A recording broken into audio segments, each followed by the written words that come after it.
This podcast is part of the Batman Universe Podcast Network, hosted by the BatmanUniverse.net. Check out everything related to Batman and the entire Bat family at the BatmanUniverse.net, including news and original content related to comics, movies, television, merchandise, video games, and more. Also, check out some of the other unique podcasts that TBU has to offer. Consider supporting this podcast by becoming a patron on Patreon. Even $1 can go a long way in supporting this content that you enjoy. Look for a link over at thebatmanuniverse.net to offer your support now. And now, on with the show. Sir, the time I tell you I didn't like Seinfeld? I'm just kidding. And you're dead to me. I waited till the end of the episode because I wanted to get this in. You don't like the Drake? I hate the Drake. I love the Drake. How could you not like the Drake? Who's the Drake? Who's the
And welcome to episode 99. This show is brought to you by the BatmanUniverse.net, your home for all things Batman, whom is celebrating 80 years this year, and of course, Tim Drake, whom is celebrating the Big 3-0. We're, of course, with the Batman Universe Podcast Network, and we're also associated with Batman on Films Podcast Network at BatmanPodcastNetwork.com. You can get a hold of us through all the social media outlets. We are on Facebook at Facebook.com/EveryoneLovesTheDrake. We are on Twitter at ELTD Podcast. You can find us on Instagram, and you can email into the show at RobinELTDPodcast@Yahoo.com. Like I said, I am Rob, and this is number 99 for the show. Technically, this is episode 100 that has been released. There have been 100 episodes because we had a 0 episode. So somebody could say, well, you have released 100 episodes. But you know how us podcasters are. We have like 0.5 episodes and zeros and all these things. So yes, technically this is 100, but officially it is episode 99. I have a very special guest to close out the interview segments that I've been doing these last 7 episodes. And it is somebody that I've been wanting to have on the show for quite some time. And you'll hear in the conversation that he and I recorded a little bit ago, I kind of chickened out having him on the show because I just thought, I don't know if I'm up to his level. Early on when I came in contact with a Superman comic that featured Tim Drake. So I went to my good buddy Stu Murray, and he helped me do the 2 Superman issues, and he's a big Superman fan and a big Superman collector of, just memorabilia and statues and action figures, much like I am. So we had a really good rapport there, and I thought maybe I can work up to Mr. Michael Bailey. So yes, Michael Bailey is going to close out the interview segments for this Road to 100. And I don't think I got a chance to tell him while we were doing the interview, so I can do it now. And so it'll seem so sheepish and bashful. Tom Painter-Reese, Andrew Leyland, and Michael Bailey were the first 3 podcasters that I really heard when I started just listening to podcasts in general. And there was just something really cool about 3 of those guys. Now, unfortunately, I ran out of slots to try and get Andrew Leyland on the show to do this interview series. That's something I would like to do, is to try and get him on the show. But just listening to Michael Bailey's long podcasting career that he's had, it's just, he's so very entertaining to listen to, and is somebody you're like, you know what, that's a guy I want to go hang out with and just nerd out and talk about comics. And knowing that he is a big Tim Drake fan, he and I are roughly the same age, along with, Tom Panarese. We kind of grew up in this sweet spot of comics, is how I refer to it.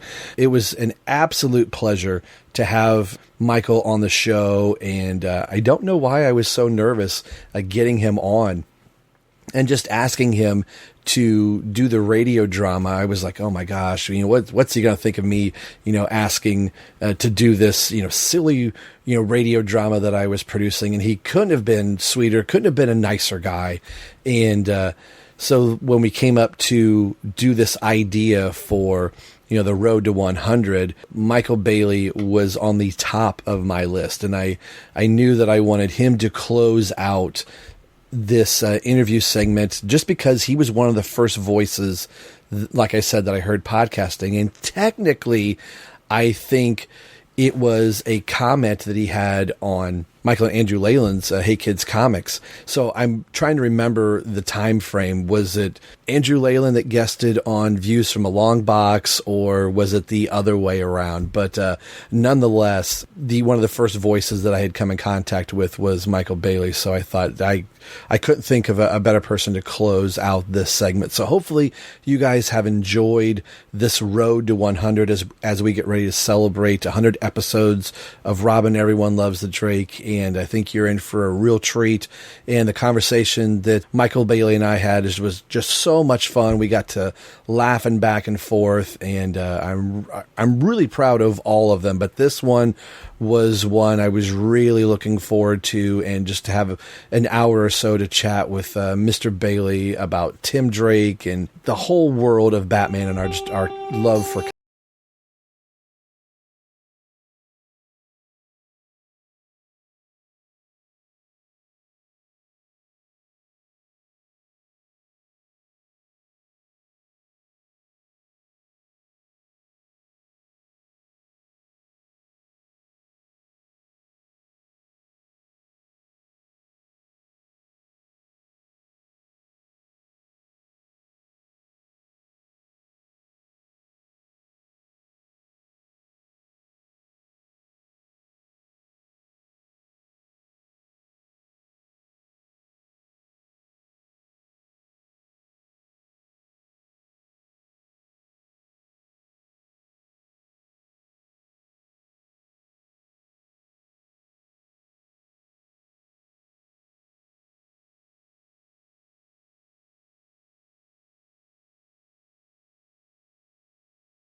What?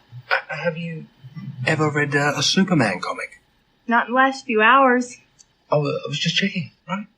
Just checking.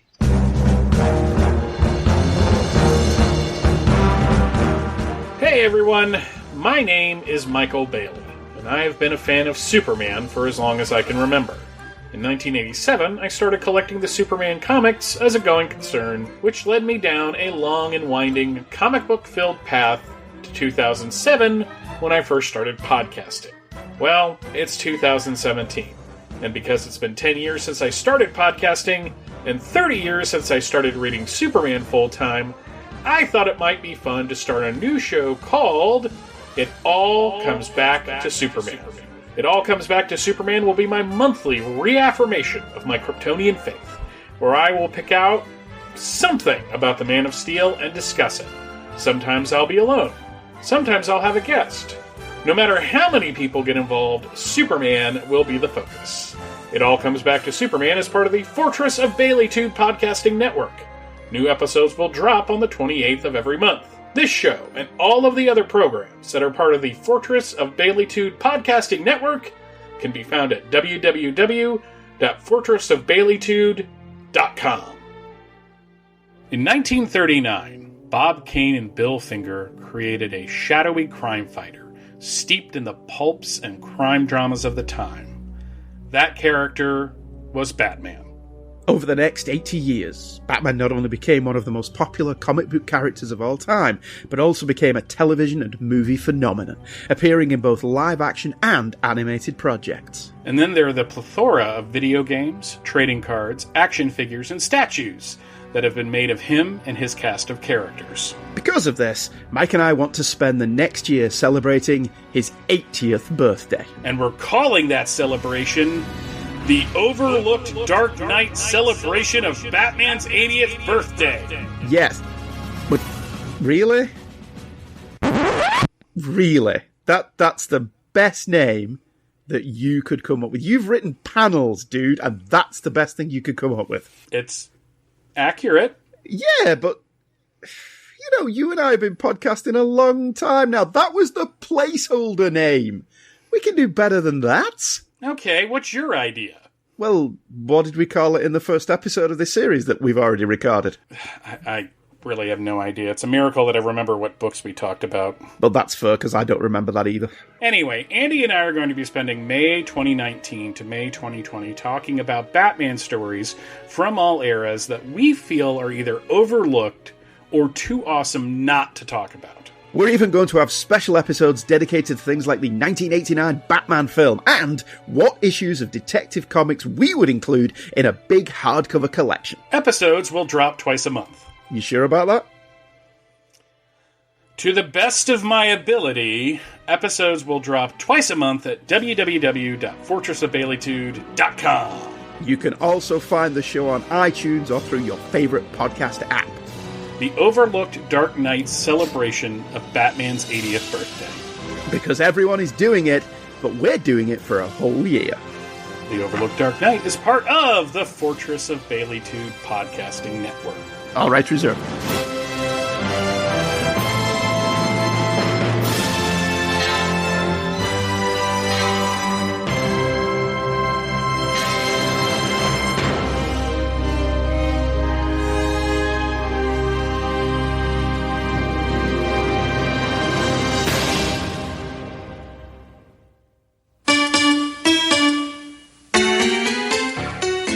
My name is Michael Bailey, and I am still kind of a bad geek. Not a fan of anime, never seen any of the Harry Potter films, much less read the books. I ventured a little further into the worlds of Star Wars and Star Trek, and I've even managed to watch a little Doctor Who. I've also managed to not watch a single episode of The Walking Dead. So what do I like? Comic books. I have been reading and collecting comic books since 1987, and I've been a fan of superheroes for as long as I can remember. Some would consider this a hobby, but I prefer to look at it as what it truly is, a crippling addiction that I may never recover from. Back in 2007, I started a podcast called Views from the Long Box to deal with this borderline personality disorder. Every week or so, I pick a particular comic or issue or character or whatever to talk about them, and then well, I talk about them. It's kind of what a podcast is. Sometimes I'm alone.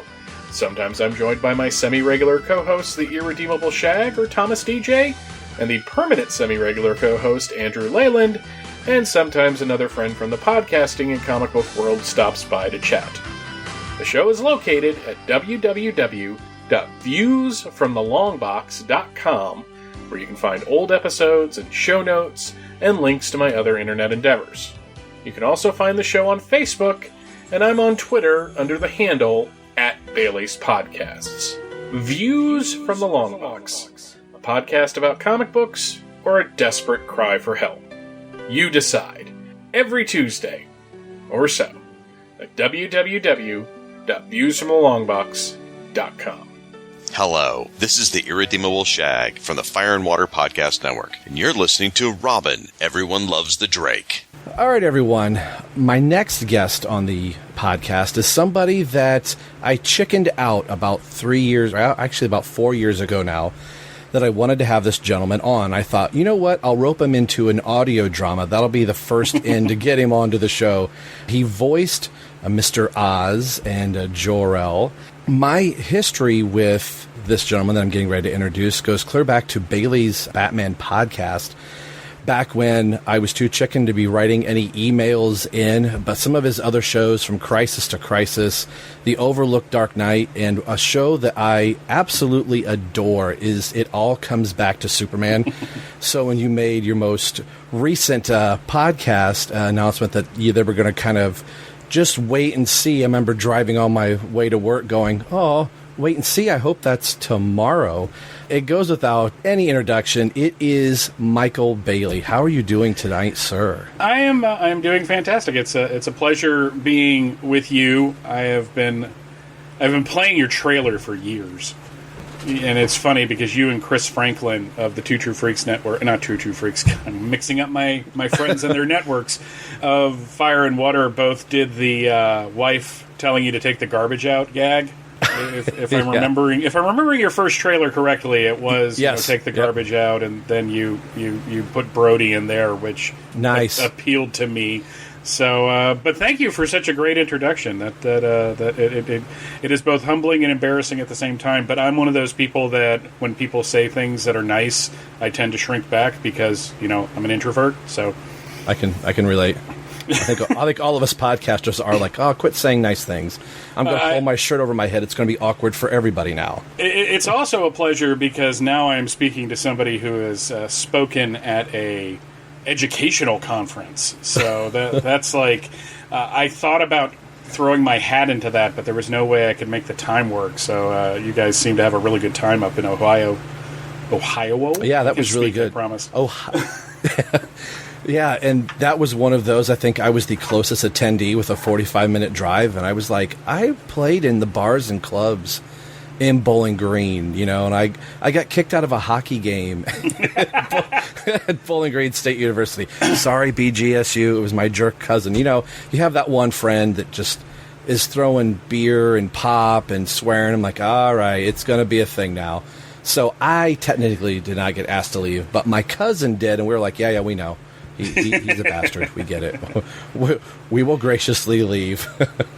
So this is for leading up to our 100th episode, and of course it's Tim Drake's 30th anniversary, which makes me feel very old to say that.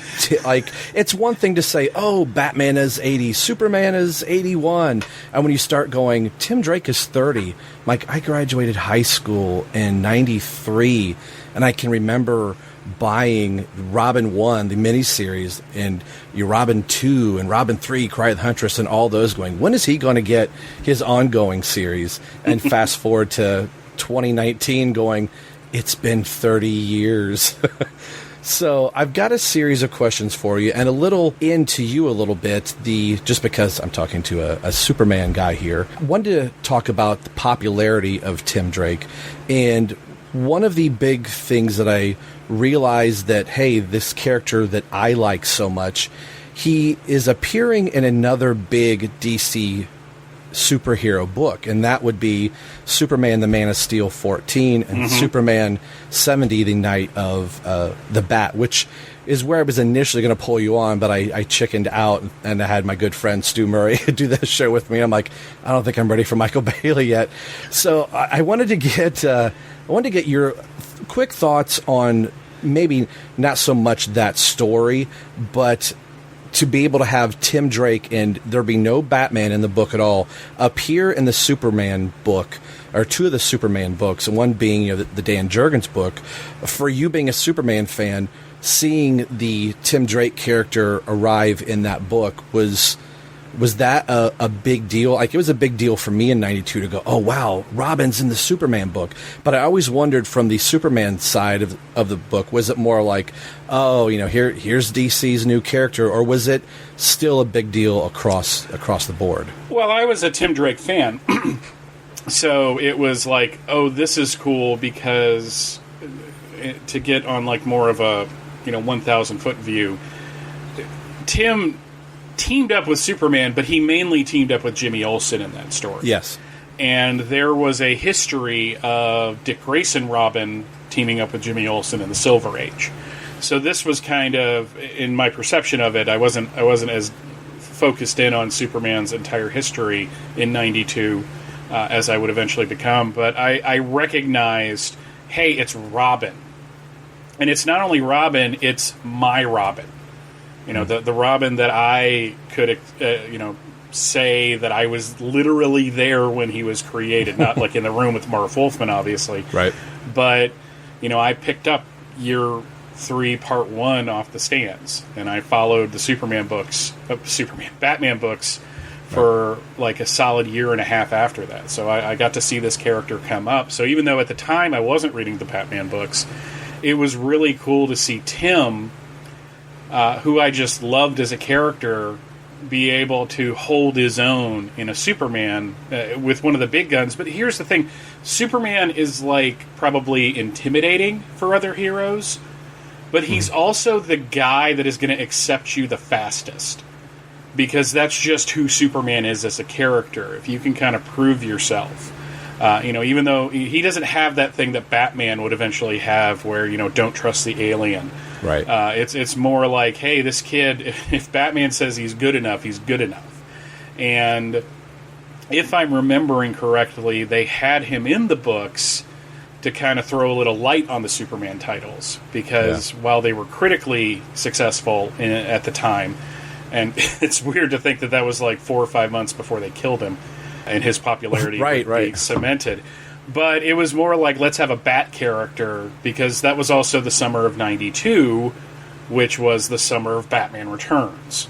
So there was just a lot going on that summer. It was the summer of my first job. I worked at McDonald's. I was there for the Batman Returns Cups. It was awesome. Nice. I was also there for the Dream Team Cups, which was less thrilling. Yeah. But, you recognize that as a big deal because, everyone's coming in and wanting them. But, so that was just like a summer of Batman anyways, to a certain extent. Shadow of the Bat premiered, and you had all this awesome stuff. Right. I had income, so I could go to the comic shop and buy more than just the paltry list that I had. So, I loved those issues. When we covered them on From Crisis to Crisis, we had a lot of fun with them because it was really interesting to see John Bogdanov's Tim Drake compared to Dan Jurgens' Tim Drake. And it's not like one is better than the other. It's just interesting to see how two really good artists take that costume and kind of do something completely different with it. Yeah, I absolutely love the Superman 70 cover. If I believe it's the one where you got Robin swinging in from the front of it, Superman's getting stabbed. That Tim Drake costume looks so amazing on that front cover. Yeah, Jurgens has a good eye for the detail, and that his covers are usually dynamic in some way. He rarely turns in a boring cover. I can't even really think of one that I would look at and go, man, that maybe earlier in his career it's not as polished, but you see the energy there. And it was kind of fun to have Superman dealing with the supernatural because, everyone says, one of his vulnerabilities is magic. Well, yeah, everyone's vulnerable to magic. You're basically saying he's like everybody else. And that character, that very Nosferatu-looking vampire, came back to diminishing returns. The character of Babe that Jimmy was friends with at the time. That's right. Eventually becomes a vampire herself. And, it's just like, I don't want to say it's bad, but, it's bad in a good way. You kind of snuck it in right after he comes back from the dead, so, like, everything looks good at that point. So it's like, let's just put that one. Right. Right. Well, I know you've already played your hand, and I heard your most recent episode 33 of the Overlooked Dark Knight, where you guys are covering one of it's sorely underrated, which is one reason why you guys are covering it, Batman Year 3. So my technical first question, what was your first introduction to the character? Since we know what that is, if you could spoil your last episode, your upcoming episode, what did you think of Year 3? Even though we didn't realize till The Only Place of Dying that, hey, this kid that's sitting on Dick Grayson's knee is going to become the third Robin. What was your initial reaction? We can move the question a little bit to A Lonely Place of Dying, if you like, of your first encounter with Tim Drake. It was one of those things where I was still young enough as a comic book reader, because I didn't really start collecting books and getting serious about them until I was 11.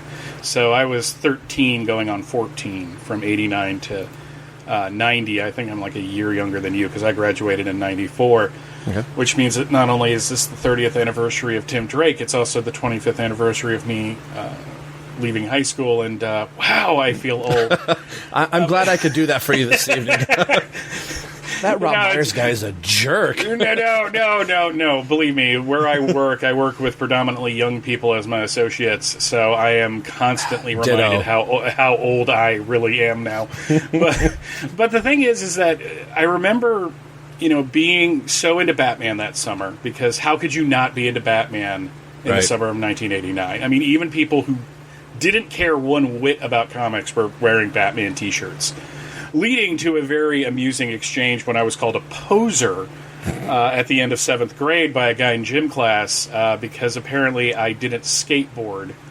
Therefore, I couldn't wear and people of our generation understand exactly what I'm talking about when I say that. Yes. But getting into year 3, and Mud Pack, because they kind of ran concurrently, it was just like, this was like the perfect, like DC, man, they nailed that summer for Batman. It's just like they not only had a great movie, they had amazing comics for you to go to read.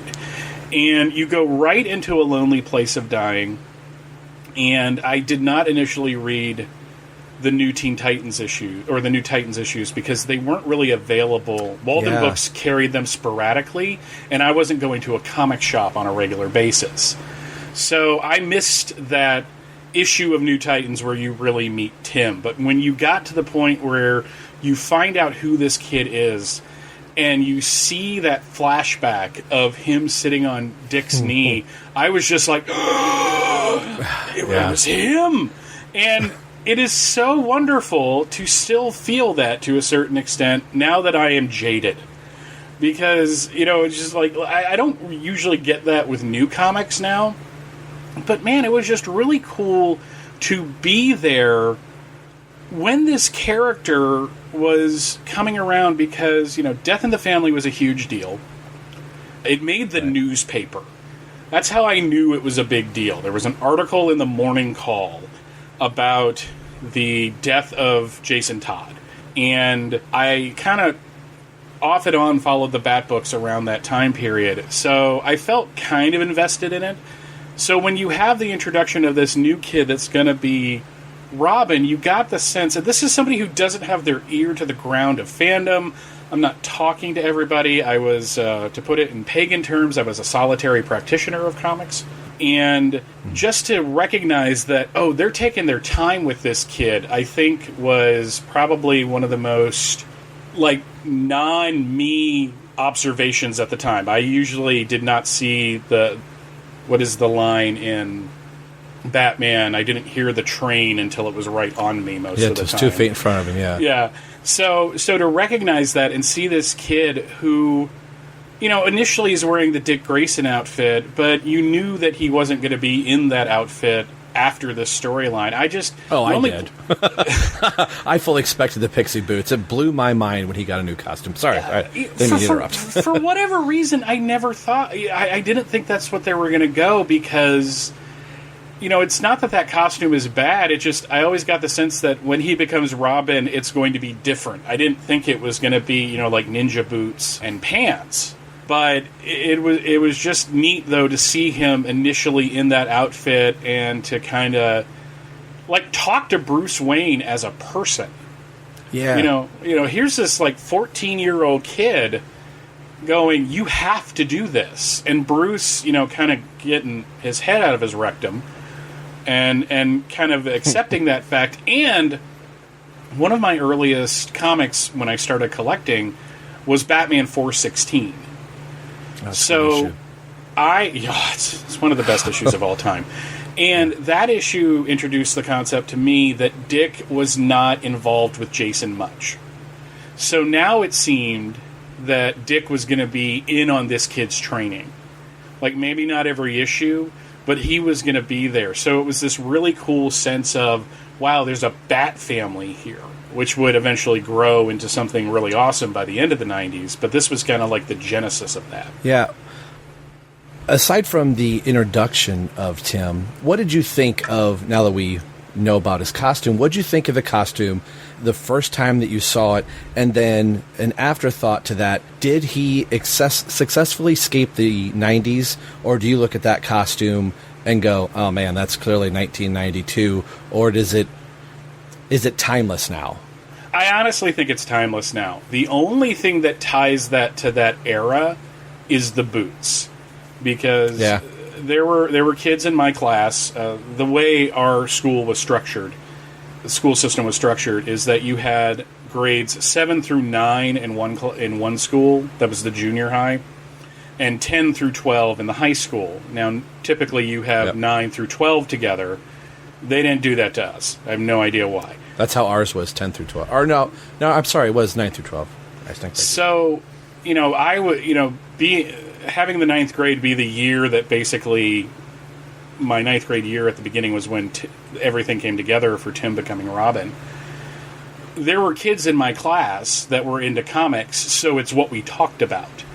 And the funny thing is, I could not find the issue because I was not aware of the fact that there were these vultures going to all of the spinner racks that I haunted that were taking the comics. But my orthodontist had loads of DC books. That's actually where I kind of got into comics.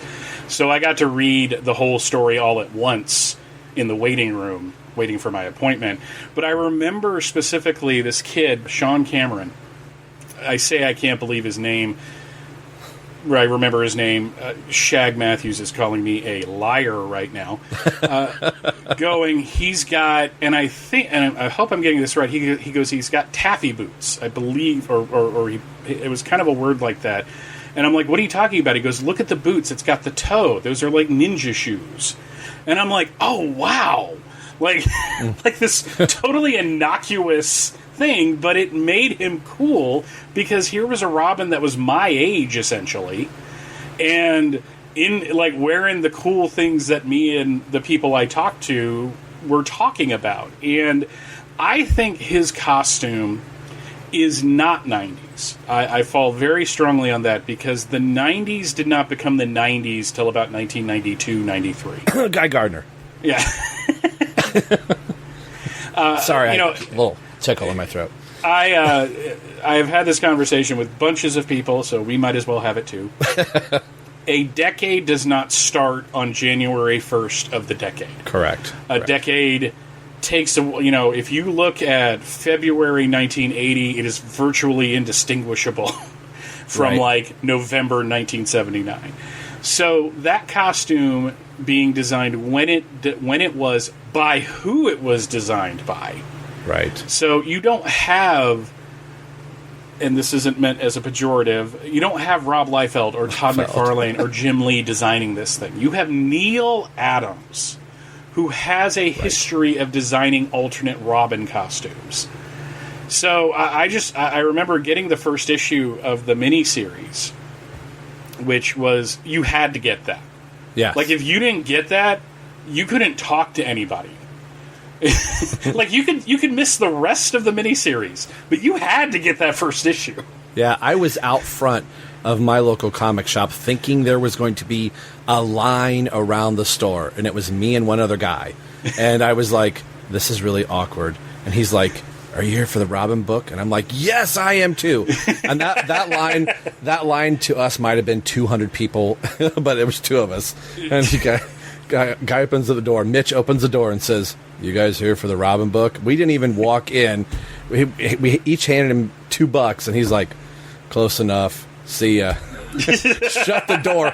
We never stepped in and went into our cars, and each of us were reading in the car, and then looked over at one another, thumbs up, like, all right, I don't know what I'm going to do with the rest of my day, but this was awesome. Sorry. It's almost like it was a drug deal. I mean, it was. You could tell that he was not planning on opening at 10:30. He was like, I'll open when I get there. But here are these two knuckleheads outside, and I've got my first real money, and, I'm buying comics. It's not mom and dad's money. It's mine. Open up your store. And it's kind of funny because him becoming Robin is when I checked out for a couple of years.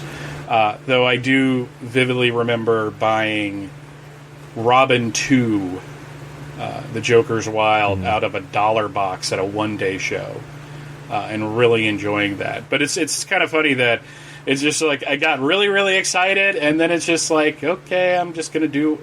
and really it's the Flash's fault, because that was the year the John Wesley Shipp show hit. So I was really distracted by that.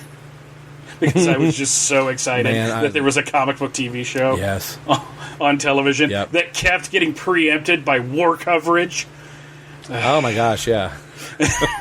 It was like that in Seinfeld. The first episode of Seinfeld is preempted by war coverage. And then, The Flash. I'm like, what is going on with the things that I love? But... Just opening up that first issue of the miniseries and seeing him develop over that year, I don't think you can discount that either, because he was kind of really wrapped up with Anarchy.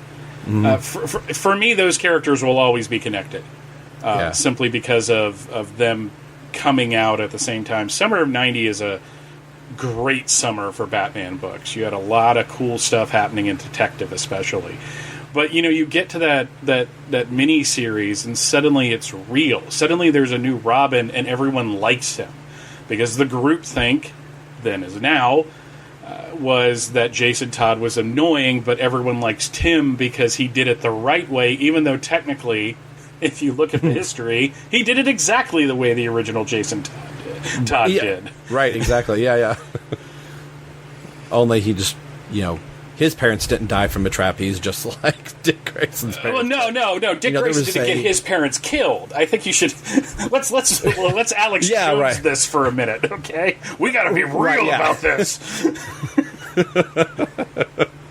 Well, what's a favorite Tim Drake story? A book that you look at and go, Tim is just a real predominant player, or you just thought he was really cool in that story? For me, it was the time period, and I can't, nail it down to a specific issue, but it was that era right after 0 Hour.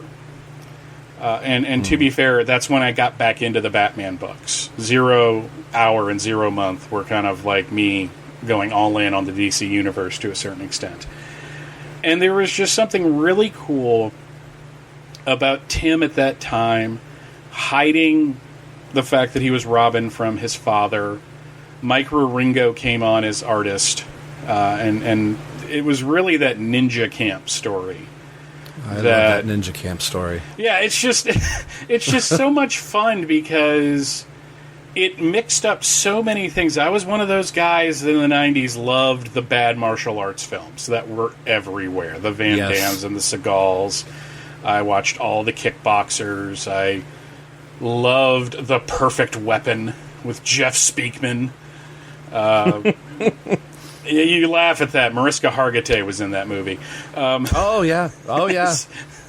So, but here it was, the martial arts elements of Batman were so heavily played up in the 90s, like throughout the entire course of the 90s. It seemed like, it was more important that he knew 15 different versions of the martial arts than it was that he was a detective at times.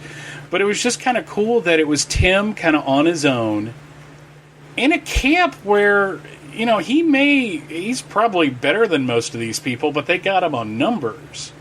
So it was just really cool that his dad's just like, okay, I'll send you to this ninja camp, and it turns out to be a case. So I'll narrow it down to that. That was one of my favorites. I love that story. One of my favorite moments from that story is when the Sensei Masters I forget who the blonde heavyweight kid is, that the Sensei is just beaten the tar out of. And the inner monologue for Tim is like, I don't know what happened next, but the next thing I know, I'm up off the ground and I'm kicking the sensei in the face. This is not how this was supposed to go. I could see this playing out on a animated series or just in one of those 90s kung fu movies where it's like, oh boy, how are you going to play mild and meek now that you just took out the leader guy? You just kicked that dude in, like, not, swept his legs out, not tackled him. No, you are in a full jump kick, smacking him in the face. It's just because he's picking on a kid. It was just that to me was why I liked Tim. It's funny that there are certain characters now that I kind of grandfather in. Like, there are some teenage characters that were created in the 2000s that I never glommed onto because I was an adult when they were created. But Tim was my age when he was created, and I kind of grew up with him as like that really good-looking, talented, popular friend that you still liked despite the fact that you shouldn't. Right. Connor, Kent, Cassie Sandsmark, those characters, they all kind of are lumped into that. Yeah. Those are the three, yeah. And Tim was just kind of like Bruce Wayne is the only good, moral, rich person in Gotham City. Tim was the only good-looking, somewhat popular, athletic, nice guy in the teenage world. I guess that's the best way to put that. One word for you. Redbird. It makes me think of him being all excited in the first issues of his ongoing title that he had his own car. I loved that he had his own car. Same here. He wasn't riding a motorcycle, although, like you said, growing up with Tim Drake, I'm like, I've got a bicycle. Tim Drake's got a bicycle. I could be Robin. And I like that they wove that into the story. Like, he gets his driver's license early because he's taking care of his father. Mm-hmm. And that the Redbird, I always liked it. They didn't lean into it after the first few issues, but the Redbird could be a coupe. It was the same car. Here's his new car, which also happens to be the Redbird. This is what he gets to drive his dad around in. And oh, by the way, he's trying to outrun Shotgun Smith in the car and chase after, the newsboys. It was funny too because I didn't get my license until I was 17 because I was a lazy student and that was my punishment. You couldn't get your license, but leading up to my senior year, with my mom being sick, they're like, you got to drive yourself places. So there was like this weird, interesting connection that I got my license when I did because of a parent. So it's just one of those other ways where I feel like Tim and I are connected in a way that you can only be connected to somebody in your teenage life. So out of the main titles that Tim Drake would be a part of, being Robin, Red Robin, Young Justice, Teen Titans with Jeff Johns, out of those 4 main books where he's the lead, if you will, other than his own solo, which is the one that you gravitated towards more, or the one that was the best depiction of Tim Drake? If you're going to read something about Tim Drake, do you show him in the solo aspect, or do you put him in with the group aspect, or the older version of himself as Red Robin? I am not a huge fan of the Red Robin Tim. It's not like I don't like Tim anymore. It's just I have a very visceral, vivid memory of about 10 years ago when the whole dust up after Battle for the Cowl happened, and it's Dick's talking to Tim. He's just like, well, he's Robin, and now you're going to go off and be that. I'm like, did you just dump Tim? Yeah. And it was just like, and I remember Donovan and I had an exchange about that, where I think at the time Donovan didn't see it the way I did. I think that's changed. But it just seemed like he was shunted to the side. So the Red Robin, and definitely the New 52 Red Robin and Teen Titans, was just not my cup of tea. I really have to say that if I was going to put Robin issues into somebody's hands, Chuck Dixon has to be involved. Yeah. For somebody who didn't create the character, he created the character. He cemented who that was. I love Young Justice. I even, to a certain extent, like Tim as part of the Teen Titans when Jeff Johns took that, created that new title. Yeah. But there is just something about those 100 or so issues where Tim really goes on this kind of roller coaster ride of, the greatest thing I always thought about Tim was that Tim didn't want to grow up to be Batman. Yeah. Tim was totally cool being who he was. So there was never that sense that he was going to assume the mantle at some point. Tim was the one that could walk away, and you only really got that sense when Chuck Dixon was writing the character. Yeah. So basically, yeah, those 100 issues I would put in somebody's hands and go, look, with of course, the miniseries leading into it, and my dog agrees with me. Oh, totally. Is it? Do you like Tim? Oh, now she's glaring at me. So, but I don't want to downplay how awesome Young Justice was as a title, but I really when I close my eyes and think of Tim, I think of the main book. Yeah. Well, since you mentioned the New 52, and let me tell you, that was a hard read for a guy being a Tim Drake fan and going, what are you doing to this character? In the last 5 years or so, starting with the New 52, it seems Tim Drake has taken a backseat to other Bat family members, or almost left out of the media, or what have you. Why do you think that is? Where I almost want to blame it, it's because of the New 52, regardless of what somebody might think of the Red Robin series. There was a nice transition, even like you said, how clunky it was going from Robin to Red Robin, and then the New 52 hit, and now, being a Tim Drake fan, I'm scrambling to find books where Tim Drake is. Why do you think that ended up happening to... Damian. Damian did to Tim Drake what Barry Allen coming back did to Wally West, and what Hal Jordan coming back did to Kyle Rayner as characters. And it's kind of funny that Kyle, Wally, and Tim are three characters that I followed for 10 years, starting in 1994. So it's just, I have a vivid memory of senior skip day going to the comic shop and picking up Green Lantern 51 and 52 off the stands. So it was just like right there, again, being there at ground zero of something. And Tim took a back seat because Damian became Robin. And at that point, you're in a position where, well, Dick's going to be Nightwing. And we've brought Jason back, and he's going to be Red Hood. Yeah. I have no... It's like Jason's like one of those characters I don't like, but I have nothing against at the same time. Yeah. It's really kind of weird. It's just like, I feel bad for him, because it seems like they brought him back, and in a really great story. I love Under the Red Hood. I remember reading it as it was hitting month after month. I thought it was a great storyline, but it's just like after that, it's just like, well, we're going to put him in Countdown with Donna Troy, and maybe something will happen there. But Tim, he, after Identity Crisis 2, he lost who he was as a character. Because what separates Tim is the fact that he has a dad to go home to. Yeah, yeah. And that, to me, was always like, why are you eliminating that? Why are you taking that away for the short-term gain of this story? Now, we could argue about Identity Crisis all night long, but the fact of the matter is, killing Jack?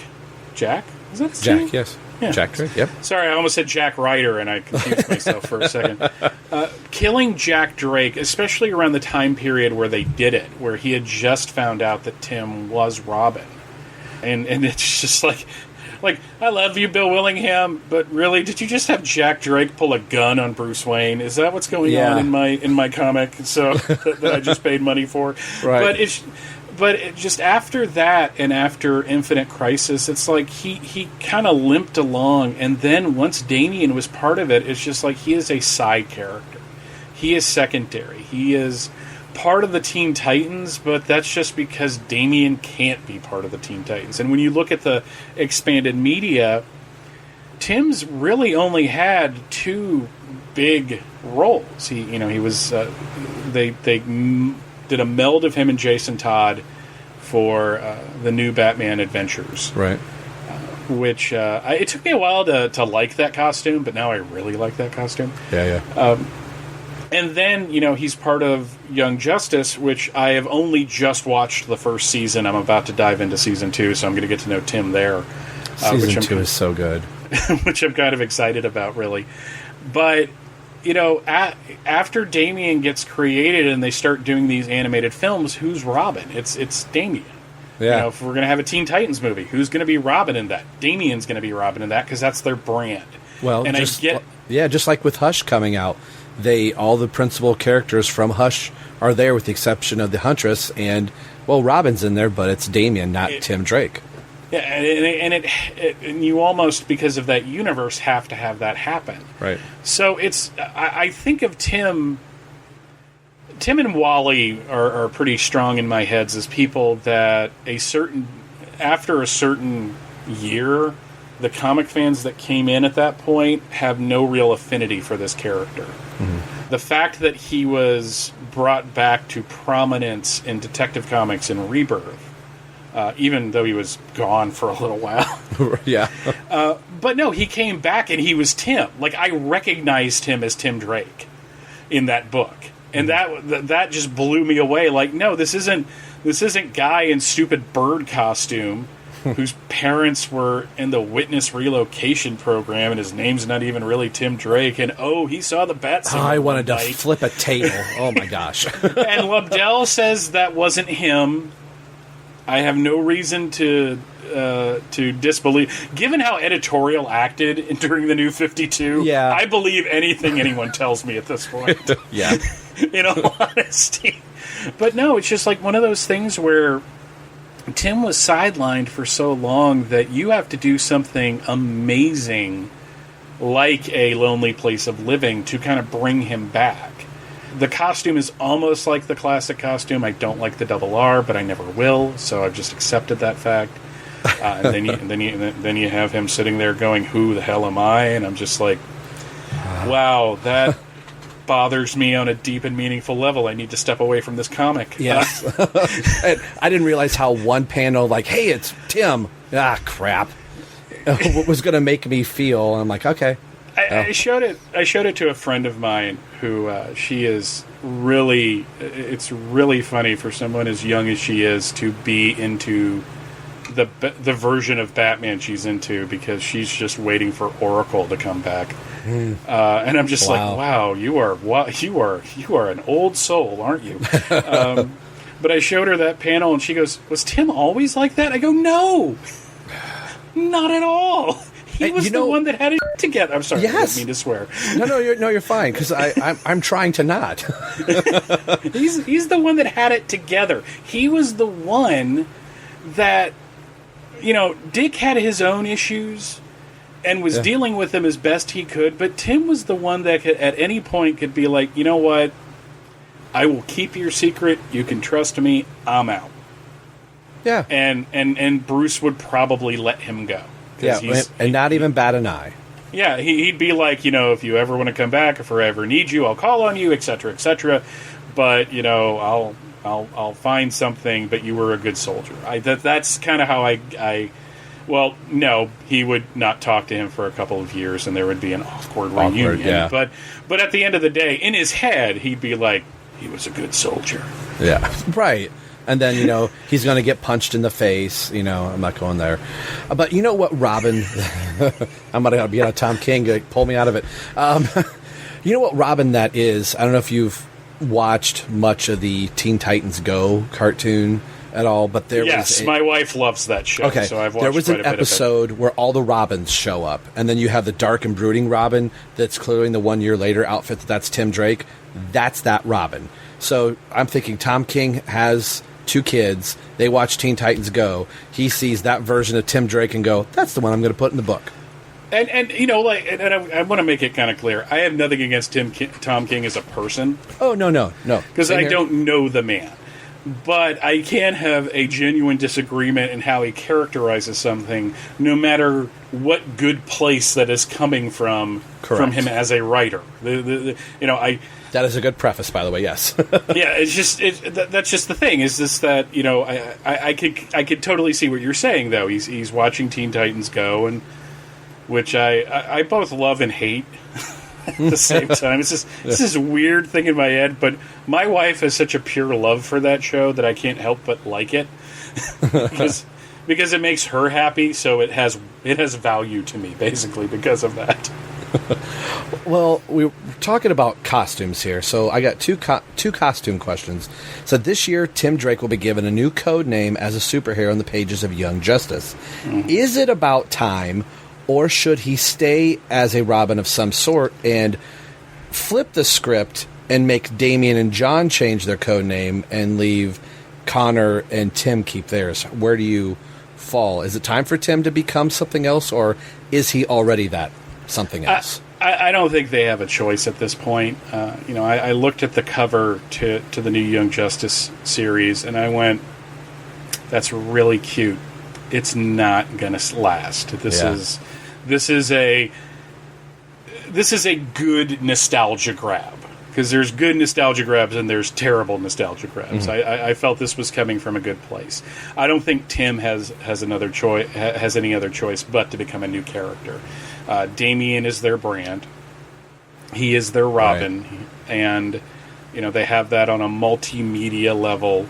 It is only a matter of time before we get a live-action version in something. It may not be a Batman film, but it'll be somewhere. I mean, we got probably one of the best live-action Robin costumes ever on a show where apparently they spent most of the costume budget on that Robin outfit. Yeah. Then, spent a lot of money on Hawk and Dove. And then everyone's like, crap. Okay, put a hoodie on her, and he's going to wear a red and yellow a red and white tracksuit, and just go to the Goodwill and get Starfire's outfits. Right. But I think that to a certain extent, you have to do something with both. If you're going to have Tim still be a thing, and if you're going to bring Connor back at all, mm-hmm. you really need to do something different with them, because they have put other characters in that role. I think one of the things that could have probably not so much saved Wally after Barry came back, but giving him a distinct name and not just saying, well, Jay Garrick was Flash too, so everyone could be the Flash. No, at some point you have to differentiate between these characters. Yeah. So I don't know what you call him. Obviously, he can't be Nightwing. Right. They're not going to call him Ishmael. That's a deep cut. Yeah, the people in the back of the room. Crickets. There's 3 people out there that went, ha! And then just moved on with life. Right. I don't know what you call him. I think giving him a costume similar to the one he has now would not be a bad thing, because Damian's got the hood thing going on. So right. His Robin God, that is such a busy costume. I have a desktop wallpaper that I cycle through from time to time of a Rebirth Damian shot, and I'm just looking at that costume going, wow, I'd hate to have to draw that panel after panel after There's panel. A lot of yellow buckles going different directions. His original Damian costume and even the New 52 costume was not bad, but once you get into the Damian or Robin Son of Batman title by Pat Gleason, which I adore Pat Gleason's art, but that's where the yellow piping starts coming in, and the extra little, like you said, that's starting to get busy. The yellow trim going around the cape, But I think a change is necessary. But then again, I have accepted that Tim's time is pretty much over, and so now to me, I can kind of just keep him in my heart year long. Like suddenly Tiny Tim is telling me I need to God bless Tim, everyone. But, I can go back and read the old comics and relive that era because there's a lot of comics to read. It's not like you're... Yeah. You're running into this. You've got a whole new Young Justice show, so you've got a whole new 52 more issues of Tim to talk about. So, it's like, okay, let the current generation have what they have him be around and be a different character, because to a large extent, while Dick Grayson was Robin when I was a kid, comic book Mike does not really recognize Dick Grayson as Robin most of the time. He's Nightwing. So if he can move beyond the character, give Tim to a writer that really cares, and I think you can have a new name and a slightly modified costume. I don't think you should change it too much. I think you should go back, personally, and make it more like the 90s outfit. Yeah. Well, one of the last follow-up questions I've got here, speaking of costumes, if you had to pick a costume for Tim, is it the classic costume, or is it the 1 year later costume, the red and black costume? And this, to me, depending on the way the wind blows, I love that red and black costume.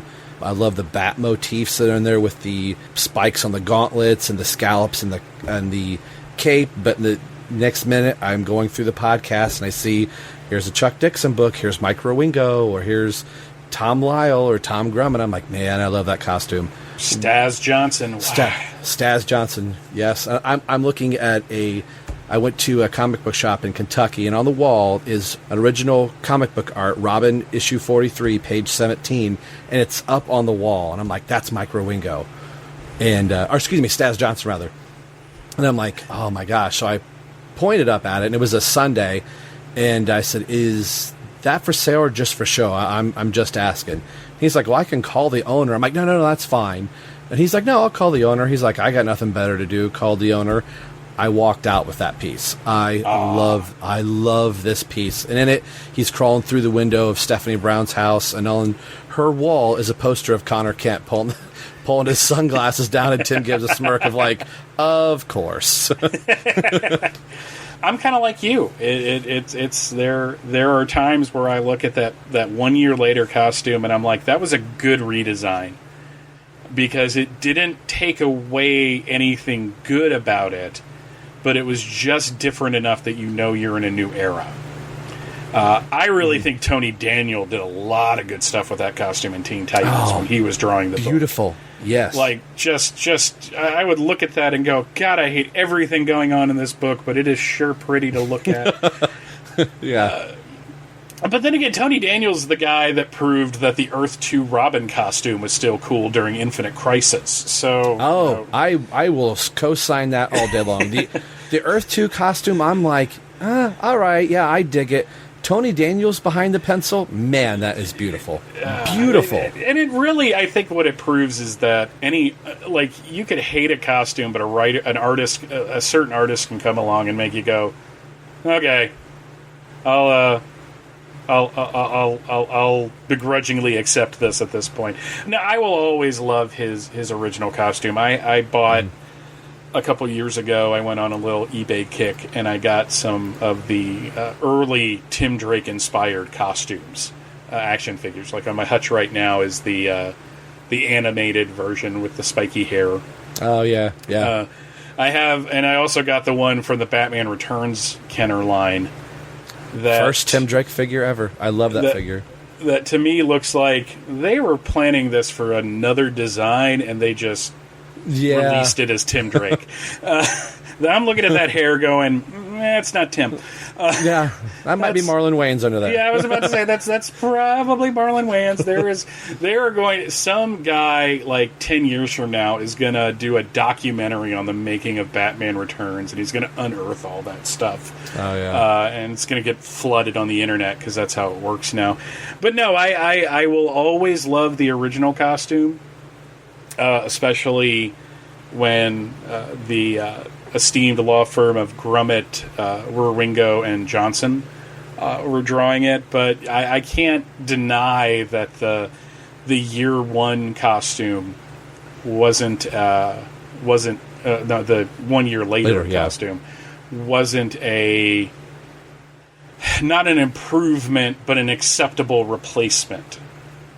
Like I look at it and go, oh, okay, yeah, that's kind of cool. I'll go with that. And there's some really great covers from the first couple of issues after around the time of 1 year later, where I'm just like, yeah, that's a really sharp looking costume. That actually, when that happened, is when I accepted the costume of the animated series, because there's such a similarity there on a color scheme level that I'm like, oh, okay, yeah, that is kind of cool. Because I'm going to tell you, in '97, I was like, nope, don't like it. I need my green pants. Yeah. I need them green pants.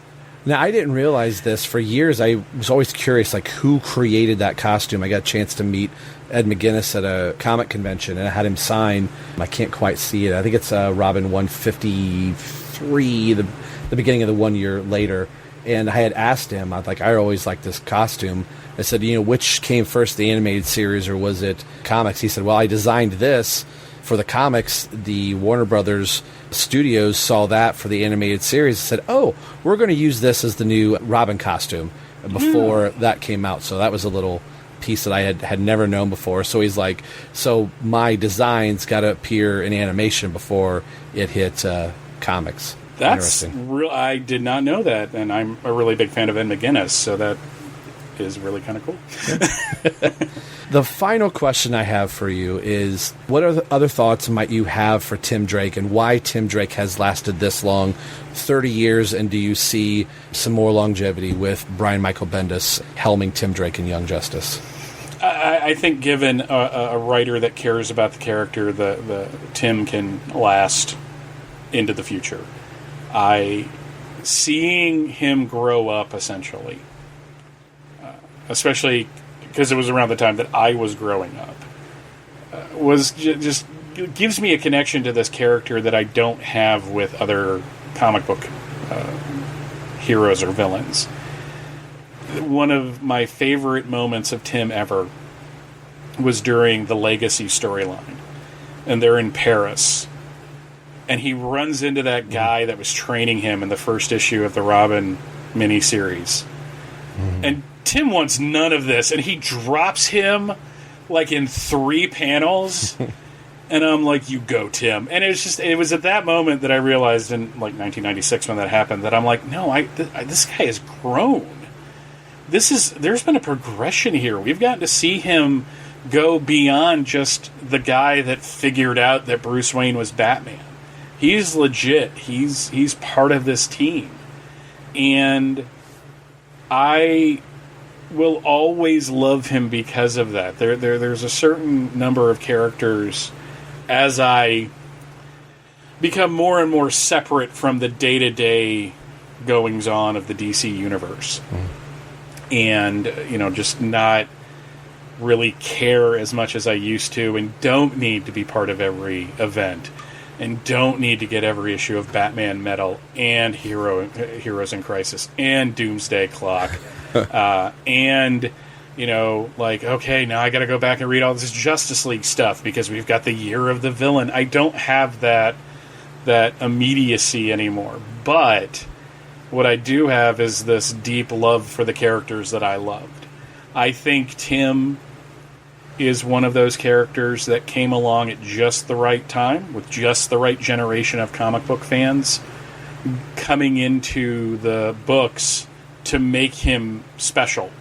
And like I said, I think that if you get somebody like Bendis that likes the character, or just somebody who cares about him, I think any character with the proper writer will work. I think Green Lantern is a good example of that.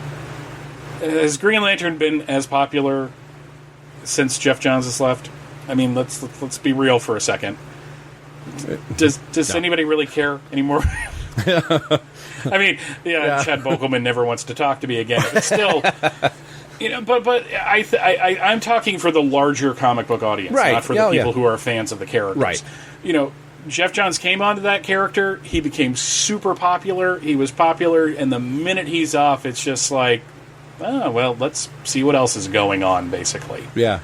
So Tim is unfortunately one of those characters that's like that. You have to have the person that is emotionally invested in him to bring him into any kind of prominence, and Stephanie has to be involved in that. Totally. I'm kind of hardcore about that. Her thing in that panel, that page 2, just it's okay. I'm gonna get into that. I'm gonna think happy thoughts. I think Tim has earned his place in Bat history. I think he was there at a pivotal moment in Batman's development. And because of that, I think he will always be important on one level or another. Even if that importance is he used to be Robin and he was awesome. Very well said. Mr. Bailey, it has been an absolute pleasure to have you on the show. We've got to get you back in the Drake house to maybe review a proper book. I know I've already done some plugs for you, but what do you have coming up on your plethora of podcasts, and where can people get a hold of you if they choose to do so, sir? And everybody should. www.fortressofbaileytude.com, a joke from LiveJournal circa 2004 has become a thing, because I joked about that once when I had a LiveJournal, because I have been around long enough to have had a LiveJournal before the Russians took over and kicked us all out. Now it's just we sit here and we talk about things. It's great, you know. we talk about the Superman and the Superboys. Sorry, this has nothing to do with comics, but when they said that there are Russian troll farms, I'm like, I was living on the bridge, now I create memes. They're not trolls, they're gophers.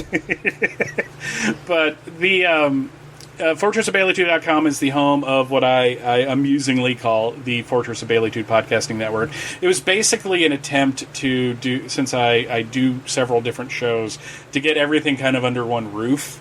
So if you come, you're going to find something you like. Right now, Overlooked Dark Knight, which is a Batman show I do with Andrew Leyland, which, you know, we say it's a non-index show, and we cover... This year we're covering various Batman stories to celebrate the 80th anniversary. Oh, that's right. You did release your first episode on that. Yeah. So we there's like 6 in the can, so that's where my head is. Sneak peek, y'all. We're going to be talking about Blades from Legends of the Dark Knight. It was a great episode. I'm really excited to release that.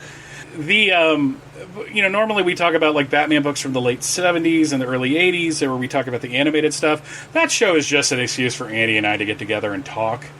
It's the most laid-back show I do. But we talk about Batman, and you have a Batman-related thing, so that's there. Bailey's Batman podcast is kind of like It All Comes Back to Superman, is out when I have the urge to do it. Later in June, there's going to be a special episode released on the day that the final part of Night's End was released. Much like I did last year with Shag, the Irredeemable Shag, talking about the death of Superman, Tom Panarese and I got together to talk about Nightfall. So there's going to be like a 3-hour special. Bring a drink, maybe pack a snack. I was going to say, and maybe a light sandwich. And there is another Greatest Stories Ever Told volume that we basically looked at each other and said, well, we gotta at this point. The From Crisis to Crisis is on one of its hiatuses, but it is not going away. That is where we cover the post-Crisis Superman. In publication order, we're right at the trial of Superman, so we're peak 90s DC right now. And there's episodes of Bailey's Batman podcast and Views from the Long Box and all these other things where you can just look through. You'll find, if you like, especially if you like superhero comics, you're going to find something to listen to. And hopefully you don't go too far back in the catalog, because some of those are rough. Boning up for the 100th, I started going back and listening to the first couple episodes. of this show, and I'm like, my gosh, you are green, sir. Yeah, it's like one of those things where like how do I have followers? How is that even remotely possible? Because this is something that clicked with me recently. I've been listening to the Al Franken podcast because he has a podcast now, and he was talking with Sarah Silverman, and they were discussing that there's a comedy club in L.A. where you go to practice your stuff. It's basically not. It's a safe place essentially. You can screw up. And he goes, and you figure out what works and what doesn't. And I'm like, man, I wish I would have figured that out early, that I could make mistakes. Like now I look at my mistakes and go, okay, they've made me better later. And I'm still making mistakes, which will hopefully make me better later. But as much as I cringe at some of the things that I did and some of the things that I said and the ways that I did it, it's an evolution. And what I have found with people that discover you early, they come up with you. And the people that find you now go back and they make allowances for the fact that you were green. So and this is the guy that just said, don't listen to my early stuff. But I'm saying for your early stuff, that's why. Well, it's been an absolute pleasure, sure. Sure? Yeah, I think it's been I have been drinking since noon. Yeah, we're all out. We got to go to the store to pick up some more. We've got to get some vodka. I've got more Jesus memes to create. Well, that's going to do it for this episode of the show. I want to thank my very special guest, Michael Bailey, for carving out some time and telling us why he loves the Drake. We'll see you guys